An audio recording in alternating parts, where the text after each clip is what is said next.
bipolar disorder is a big thing in our country. It's often talked about, but there's a lot of differing opinions on it.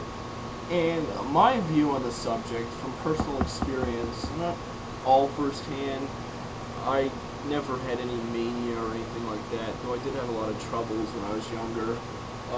My experience is that it's essentially a failure to face reality, because reality is intolerable. Now let me explain.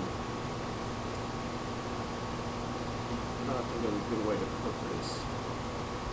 But, I myself, based on frustration, I have mild mood swings, nothing manic or anything. And being in an up mood and being distracted is like a damn good way to kind of forget slightly about what's going on. I have my own reasons. They have nothing to do with anything emotional, believe me. I don't really care to explain either. But I can understand how being in a manic state where you're delusional and you believe all these crazy things about yourself is a great way to escape reality. It's kind of like doing cocaine. So I think often people who are bipolar, they try to escape reality. Reality is intolerable. So they start it's just so terrible. You're in disbelief. You don't believe it. You can't tolerate it. It seems surreal almost. And I don't pretend to know everything about everyone. I'm just talking generally. So people start to create alternative scenarios. Because if it's so surreal and unbelievable, it's got to be something else.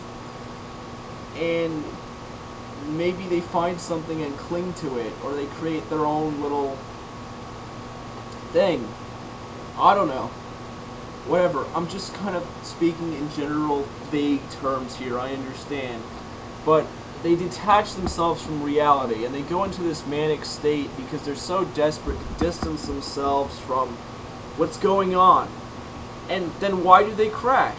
Why they crash? Maybe they get a really good reminder of what reality is. They try to distance themselves as much as possible, but sometimes it's unavoidable. And people want to know the truth. They want to face it deep down, but maybe they can't.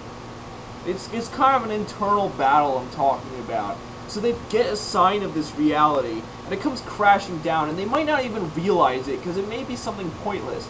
And I'm telling you, I've tried to distract myself from reality by being high on life. I've tried to distract myself from a lot of things. And I've come down from that when something happened, not too serious, but enough to knock me out of that.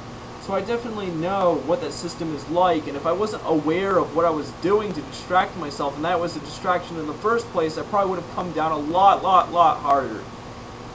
So that's my view on bipolar disorder. I'm not pigeonholing anyone, and I don't claim to speak for everyone. I don't believe it's a medical or genetic condition at all. I don't believe any psychiatric condition is like that. Autism is questionable. That's not really a mental disorder, though. That's pretty different, and I think that has a lot of social factors too that kind of spur it. It's another subject I'll talk about later. But I think bipolar is essentially where the mania is a diversion from reality, because it's so intolerable. But it's like trying to kind of get the opposite of it. It's trying to balance it out to escape, not just escape into some kind of delusion, but to kind of balance it out and ease the pain. But people can't really fool themselves for too long, so I guess once something more truthful comes along and kind of kicks you in the ass, you get taken out, and it's really painful because you spent all this time building yourself up into this manic state, all to come crashing down.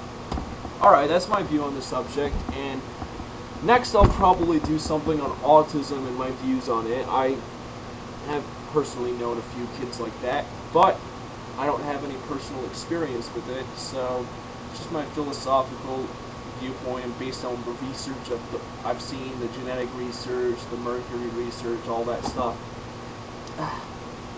So leave comments, and I hope to make another video soon. Bye.